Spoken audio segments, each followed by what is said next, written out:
एक ऐसी बड़ी विशाल सेना जो यीशु मसीह के नाम का झंडा लिए हुए है, जिसको कोई गिन नहीं सकता है। जो देखता है वो कहता है अरे इतने लोग ये कहां से आ गए।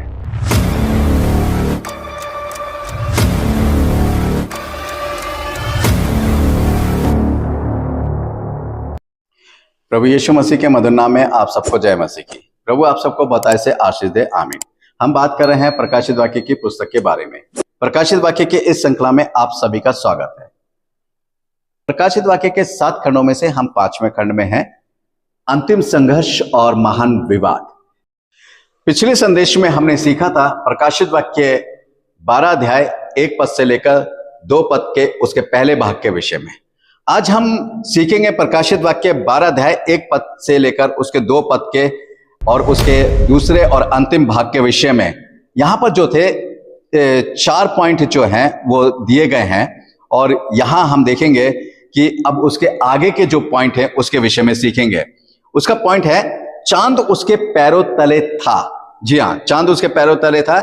यहां इस शब्द के अर्थ को जरा जो है अच्छे से समझेंगे। यहां उसके शब्द का अर्थ है उस स्त्री से है जो सूर्य ओढ़े हुए है। ध्यान दीजिएगा, वो स्त्री जो सूर्य ओढ़े हुए है अर्थात कलीसिया, ये जो है वो कलीसिया के बारे में है, जो पवित्र है, जो परमेश्वर की सामर्थ से परिपूर्ण है।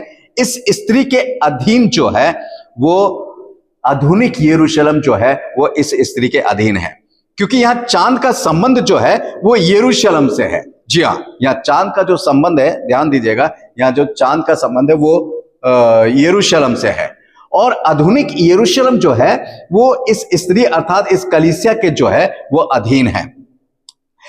जब आप परमेश्वर के वचन को पढ़ेंगे, क्योंकि यरूशलेम के मंदिर में नए चांद को लेकर जो है पर्व मनाए जाते थे। आप पढ़ सकते हैं, मैं आपको रेफरेंस दे रहा हूं।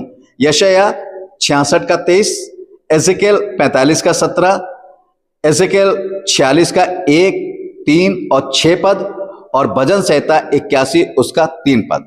यदि आप एजेकियल 16 अध्याय और एजेकियल 23 अध्याय को पढ़ेंगे तो वहां पर यरूशलेम को जो है वो स्त्री करके संबोधित किया गया है। यानी ये जो यरूशलेम रूपी जो स्त्री है ये जो है इस कलीसिया के अधीन है।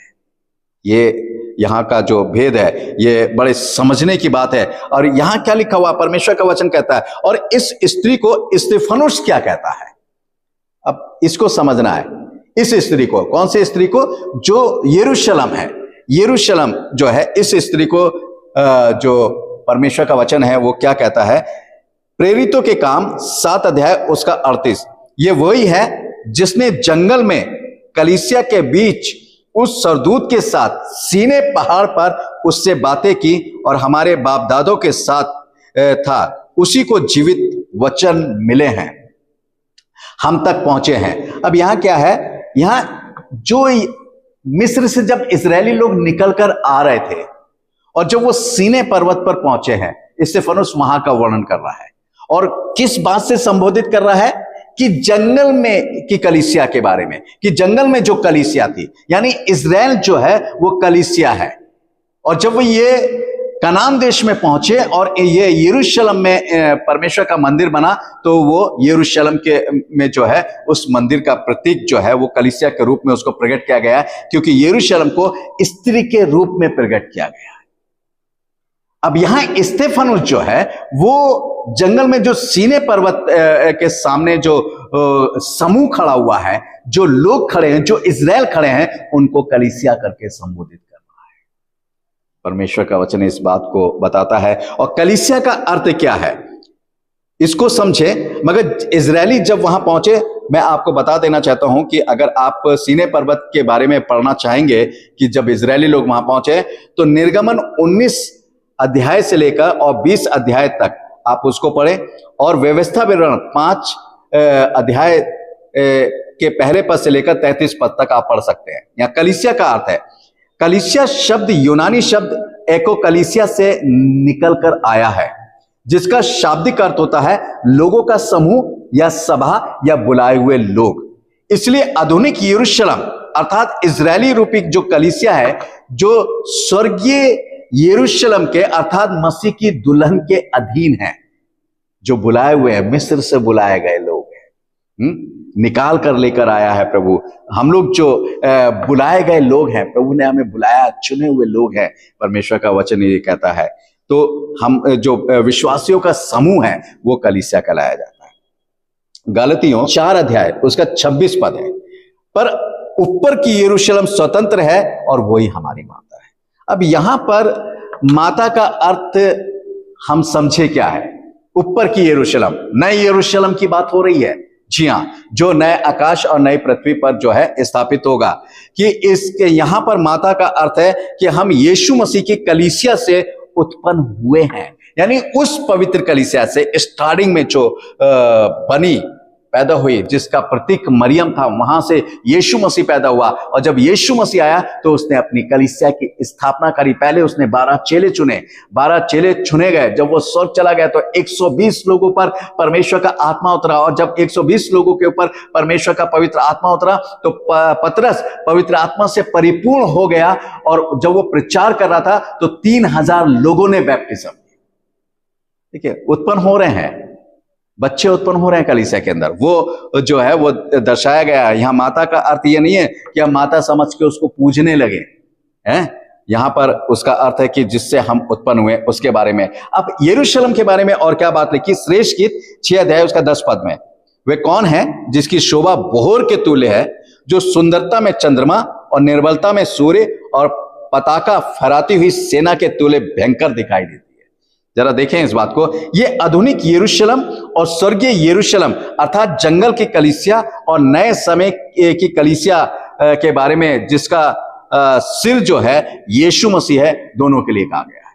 जी हाँ, यहां बड़े ध्यान देने की बात है। आधुनिक यरूशलेम के बारे में और स्वर्गीय यरूशलेम के बारे में, अर्थात जंगल की कलीसिया के बारे में भी, और प्रभु यीशु मसीह की जो कलीसिया उसके बारे में भी कहा गया। क्या कहा गया? शोभा जो है, उसकी शोभा क्या है? भोर के तुल्य है। सुबह की सुंदरता के नजारे आप देखते ना, कि सुबह के जो नजारे हैं कितना प्यारा लगता है। लालिमा छाई हुई है, सूर्य निकल रहा है, बड़ा प्यारा नजारा। तो वो कलीसिया की जो पवित्रता, कलीसिया का जो पवित्रता दिखाई दे रही है, वो उस भोर के समान दिखाई दे रहे हैं। परमेश्वर के लोग उसके समान जो है उनका प्रगटीकरण किया गया है, प्रकट किया गया है कि वो भोर के समान है। किस तरीके से? फिर सुंदरता में चंद्रमा, चंद्रमा की तरह सुंदर जो है वो दिखाई देती है। चंद्रमा जब फुल मून होता है, उसकी जो चमकीली रोशनी पूरी पृथ्वी पर फैलती है और किस तरीके से वो चमकता है, कैसा दिखाई देता है, उसकी सुंदरता देखने से बनती है। कलीसिया का संबंध जो है कैसे वो दर्शाया जा रहा है कि उसकी सुंदरता चंद्रमा से की जा रही है। जी हाँ। फिर है निर्बलता में सूर्य के समान। सूर्य के समान क्या कहते हैं? निर्बलता का मतलब होता है बिल्कुल साफ, क्लीन, कोई अशुद्धता उसके अंदर दिखाई नहीं देती, पाई नहीं जाती। ये कलीसिया का वर्णन है कि कलीसिया के जो कलीसिया है प्रभु की, उसके अंदर वो पवित्रता है, कोई भी जो अशुद्धता है वो दिखाई नहीं देती है, ऐसी पवित्र है। होलिका पताका फहराती हुई सेना, एक ऐसी बड़ी विशाल सेना जो यीशु मसीह के नाम का झंडा लिए हुए है, जिसको कोई गिन नहीं सकता है। जो देखता है वो कहता है अरे इतने लोग, ये कहां से आ गए। और मैं आपको बताना चाहता हूं कि जब परमेश्वर ने बालक ने जब इजरायलियों को देखा कि वो टिड्डियों के समान फैले हैं और उनको अनगिनत हैं, गिन नहीं सकते, तो वो घबरा गया। तभी उसने जो है बिलाम को उनको श्राप देने के लिए बुलाया था। वो घबरा गया था, यानी इतनी बड़े समूह को देखकर। और जैसे एक सेना नहीं आती है झंडा लिए हुए चढ़ाई करने के लिए, उसके तुल्य जो है परमेश्वर के लोग दिखाई दे रहे हैं परमेश्वर की। यानी कितना अच्छा वर्णन जो है यहाँ पर दिया गया है। फिर लिखा उसके सिर पर 12 तारों का मुकुट था। इसका अर्थ है कि ये 12 प्रेरित जो हैं, ये यीशु मसीह के 12 चेले जो हैं। ये तारों का मुकुट के जब हम बात करेंगे, ये तारे जो हैं ये प्रभु यीशु मसीह के चेलों को प्रकट करता है, क्योंकि तारे के बारे में आप पढ़ेंगे, तारों को मनुष्य के रूप में भी प्रकट किया गया है, तारे स्वर्गदूत के रूप में भी प्रकट किए गए हैं। भोर का तारा यीशु मसीह को भी कहा गया है। भोर का तारा पहले शैतान भी था, है, फिर उसको वहां से हटाकर वो उपाधि प्रभु यीशु मसीह को दी गई है। तो यहां पर जो है ये जो 12 तारे जो हैं, जो उसके सर के चारों तरफ है, ये 12 तारे 12 प्रेरित हैं जो कलीसिया की शोभा को बढ़ाते हैं, जो शोभामान बनाते हैं और जो उसको राजकीय बनाते हैं। और मैं आपको बताना चाहता हूं, मरियम जो थी, ये 12 जो चेले थे यीशु मसीह के, ये मरियम का बहुत आदर मान सम्मान करते थे और मरियम को बिल्कुल मां के समान मानते थे और मां का दर्जा देते थे, बहुत सम्मान मरियम का करते थे। तो मरियम की शोभा भी जो थी वो इन 12 चेलों के रूप में दिखाई देता है कि मरियम भी वैसी उनको बच्चों के समान जो थी वो प्यार करती थी, बहुत सम्मान करते थे। वे गर्भवती हुई, वे चिल्लाती थी क्योंकि प्रसव की पीड़ा में थी। पहली शताब्दी में ये स्थिति मरियम और कलीसिया दोनों में थी। पहले हम मरियम के बारे में बात करेंगे कि मरियम जब प्रभु यीशु मसीह को जन्म देने वाली थी तो कहीं पर भी उसे जगह नहीं। अब देखिए, अब एक स्त्री, उस आजकल तो बहुत अच्छी फैसिलिटी है, गाड़ियां हैं, बहुत आराम। उस समय तो गधे की सवारी, खच्चर की सवारी या घोड़े की सवारी हुआ करती थी और ऊंचे नीचे रोड हुआ करती थी, उसमें चलना, उस पर बैठे रहना है, आराम से नहीं बैठना, उस पर बैठ के जाना कितना एक गर्भवती महिला के लिए, सोचिए गर्भवती महिला के लिए कितना पीड़ादायक समय था। और वो मरियम का समय जो था वो बहुत पीड़ा से गुजरा। बड़ी मुश्किल से एक सराय में जो थी उसको जगह मिली है जहां पर उसने जाकर राहत की सांस ली है। जी हाँ, और नहीं तो वो इसी पीड़ा में घूमते रहे, तलाशते रहे मकान को, कमरे को, देखते रहे कि क्या कहते हैं मरियम को वहां रखा जाए। यूसुफ देखता रहा कि मरियम को वहां रखा जाए, और वो जो थी ऐसी स्थिति में जो है वो कितना मतलब पीड़ा उठाते हुए उसने वो करा। और यही स्थिति जो थी, बिल्कुल कलीसिया की भी यही स्थिति है कि यीशु मसीह के मरने के बाद, उसके जी उठने के बाद, उसके स्वर्ग जाने के बाद जब प्रेरितों ने काम करना शुरू करा, लगभग 31 एडी से लेकर 313 तक ऐसा भयंकर पीड़ा में कलीसिया गुजरी है। चाहे वो राजा नेरो के द्वारा हो, चाहे वो किसी भी सम्राट के द्वारा हो, मसीहों को कत्लेआम कर दिया जाता था, उनको जिंदा शेरों की मान में डाल दिया जाता था, उनको क्या कहते हैं जो सांड हुआ करते थे उसमें छोड़ दिया जाता था, जवान बहनों को नंगा करके उनमें छोड़ दिया जाता था, या बीच चौराहे पे उनको बांधकर, उनको जंजीरों से बांधकर उनको जिंदा जला दिया जाता था। ऐसी बहुत भयंकर पीड़ा थी। और ये 31 एडी से लेकर 313 एडी तक जो है वो चली है। जब कॉन्स्टेंस राजा फर्स्ट जब वो गद्दी पर बैठा है, तब 313 में उसने जो है मसीह लोगों को स्वतंत्रता दी है।